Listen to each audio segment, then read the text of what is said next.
What's up, y'all? It's your boy Denim Jeans back at it again with another video. And it's here, man. Today, in a couple hours, the NBA All-Star voting begins. And so today we're just going to make a quick little video about my projected All-Star starters, All-Star captains, and then my All-Star reserves. So we're just going to hop right into it with my on the bubble All-Stars. These are people that are on the bubble. They are playing well enough, I think, to be an all-star. They have all-star level stats, but I think that the people that I have in the game are obviously, one, better than them, and two, are contributing more to winning basketball. The second one isn't true in every circumstance, but the first one is obviously, I think that some players are better than these people I'm about to mention. So you have Gordon Hayward, who's been balling out for the Charlotte Hornets, playing better than anyone has expected. There's just so many good forwards in the Eastern Conference that he doesn't crack the list. Along those same lines, in the Eastern Conference, I have Julius Randle, once again playing very, very well statistically speaking. They're just not winning any games. Ben Simmons, he's been okay this year. He hasn't been playing the best basketball. He is the second best player on the best team in the East, but I think that they only have one All-Star on their team right now.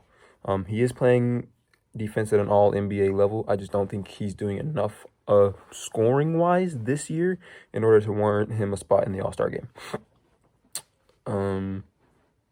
Last person I have in the Eastern Conference is Jeremy Grant. He's been playing very well, living up to his 3-year, $60 million contract. The Pistons are just the worst team in the league. And I think his stats are benefiting because he's just the best player on a team that's hot garbage. So I don't know, yes, he's a very good NBA basketball player. He's not an all-star.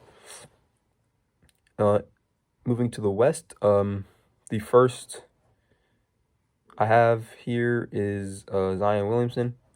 He's been playing incredibly well for the team. They're just not winning enough for me to warrant them 2 all-stars, and I think there's one player on the team that's better than him, and I gave him the all-star spot over Zion Williamson.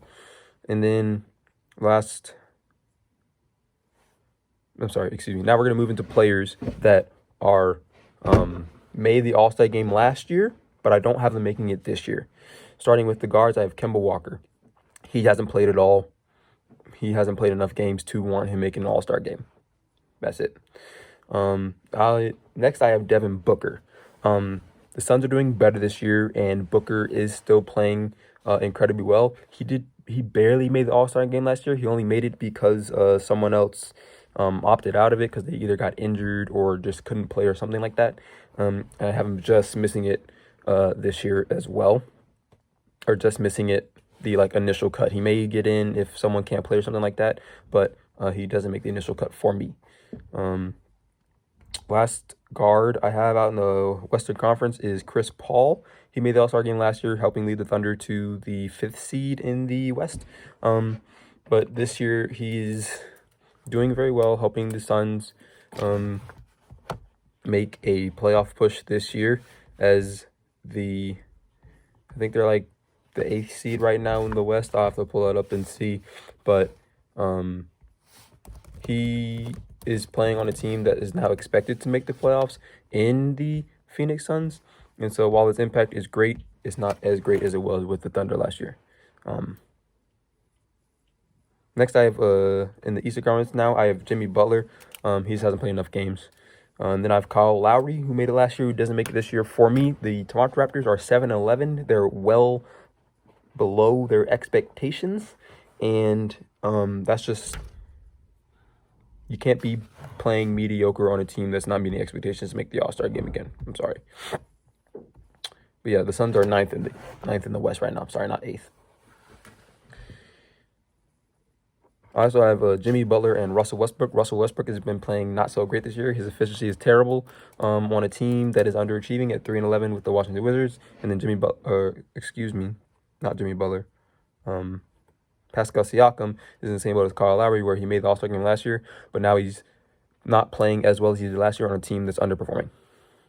Now to get into my actual 24 NBA All-Stars. I'm going to start out in the East.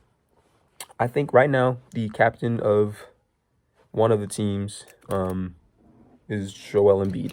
He's been playing at an MVP level. He is my MVP right now, as of today, January 28th, 6 p.m.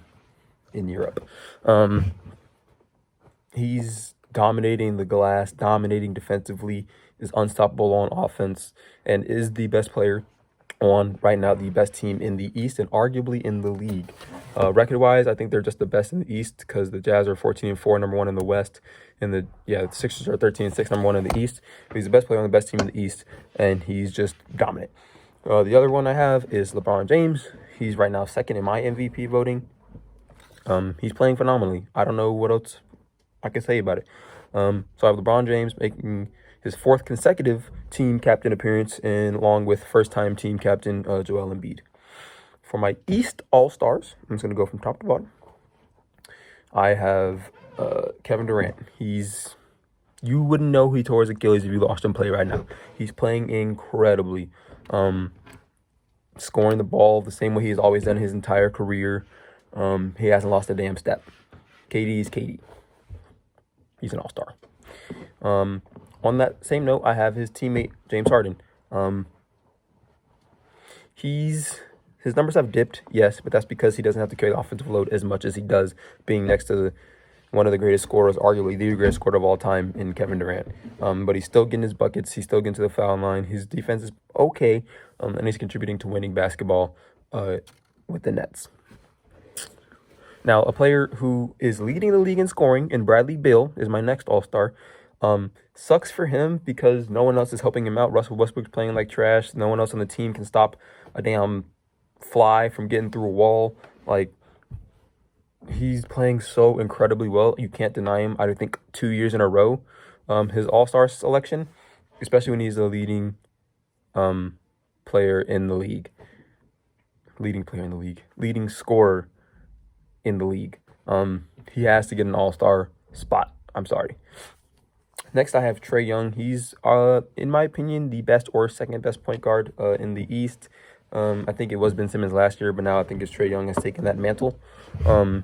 He facilitates and scores better, not better than anyone in the league, but with the best of them. He can't defend anything, but everybody knew that about him, and it didn't prevent him from being an all-star starter last year. Next, I have Giannis, two-time back-to-back MVP. Playing on the Bucks, who are doing all right this year. They're second in, I said doing all right, well, they're second in the East behind the 76ers. But they'll make the playoffs. They'll make a deep playoff run, I think, this year. And Giannis is the best player on that team, perennial all-star. For the Celtics, I have two. I have Jaylen Brown making his first all-star appearance, and I have Jayson Tatum making a repeat from last year. They're doing well, incredibly well. And I don't think that's going to stop. They're two young studs, and I think we'll see them all-star games to come. Next, I have Vucevic, who's took a break last year from making an all-star game and then is back this year. He's playing incredibly well for this team, for the Magic. They're a ninth seed right now in the East. I expect them to make the playoffs. I don't think the Knicks or the Cavaliers are going to end up making the playoffs, but I think they'll fall out, and the Magic will take a spot from them. Nothing really I can say. He can shoot, stretch the floor as a five, can facilitate the ball a little bit, grabs you some boards, and plays above average defense. Next, I have Sabonis and Adebayo, respectively, making their second All-Star game appearance. They're both young players, young studs, do everything you need to do on the court all the time, and will be perennial All-Stars as well. And then I have Khris Middleton rounding out my 12 from the East. He's been second fiddle to Giannis for the last few years. I think if they don't make a deep playoff run this year or make it to the championship this year, that they might try to split them up. We'll see. But he's been an amazing complementary piece to Giannis. 50-40-90 club this year at the moment. Almost made 50-40-90 last year. And that's all I can say about Khris Middleton. Underappreciated. And that wraps up my Eastern teams. Now, in the West, I have Stephen Curry. He's been playing lights out, been carrying the Warriors on his back offensively, averaging 20-something points per game, like high 20s, 27, I think, around there. I got the 6th seed in the West right now. I expect him to make the playoffs, and I expect to see a special playoff performance from Steph Curry this year. Next, I have Anthony Davis. I don't really think that requires any explanation. Next, I have Kawhi Leonard. Also, I don't think that requires any explanation. Those two will be all-stars every year until they start to regress. And then probably maybe 6 years from now for like Anthony Davis and like, I don't know, 3 or 4 for Kawhi Leonard. Next up, I have the Joker, who I think is the best center in the league, Nikola Jokic. He does everything for the team. He helps facilitate the ball, runs point center a little bit, can shoot the three, can score, can play defense. Average. But when he does everything else as well as he does, he's going to get an all-star spot every single year. Same with Damian Lillard, perennial all-star, doesn't require an explanation. Luka Doncic also doesn't require an explanation. He will be an all-star every year of his career, barring injury. Next up, I have Brandon Ingram making his second all-star appearance because I'm pretty sure he made it last year. Playing on the Pelicans, they are underachieving by a lot. They are 6-10 right now, 14th in the West. They have plenty of time to try to fix that, correct it, and make it better. But with him being the best player on that team, in my opinion, and putting up the numbers that he does, I do believe that he should be an all-star again, considering that he was an all-star even when the Pelicans weren't a playoff team last year. Next up, I have Paul George. I think he's becoming underappreciated because of his performance in the playoffs. But I only hold that against him so much. He's still one of the best two-way players in the NBA. Last 3 players I have Rudy Gobert and Donovan Mitchell from the Utah Jazz. Rudy Gobert playing like a Defensive Player of the Year candidate once again, and Donovan Mitchell being the scoring / offensive infusion that they need year in and year out. Don't think those require much explanation either. And then lastly, I think I made a mistake earlier where I said I didn't have Devin Booker in the All-Star game, but I do have him nabbing that last spot of the Western Conference teams. I think it'll be close with him. It'll be either him or Chris Paul, in my opinion, depending on how well the Suns do the next few weeks before the All-Star voting ends. But I think one of them two will make it, considering that the Suns are in a position to make the playoffs where they haven't been the past several years. Let me know what you guys think down below of my opinions. Let me know what your opinions are. Peace. Have a good one. Oh.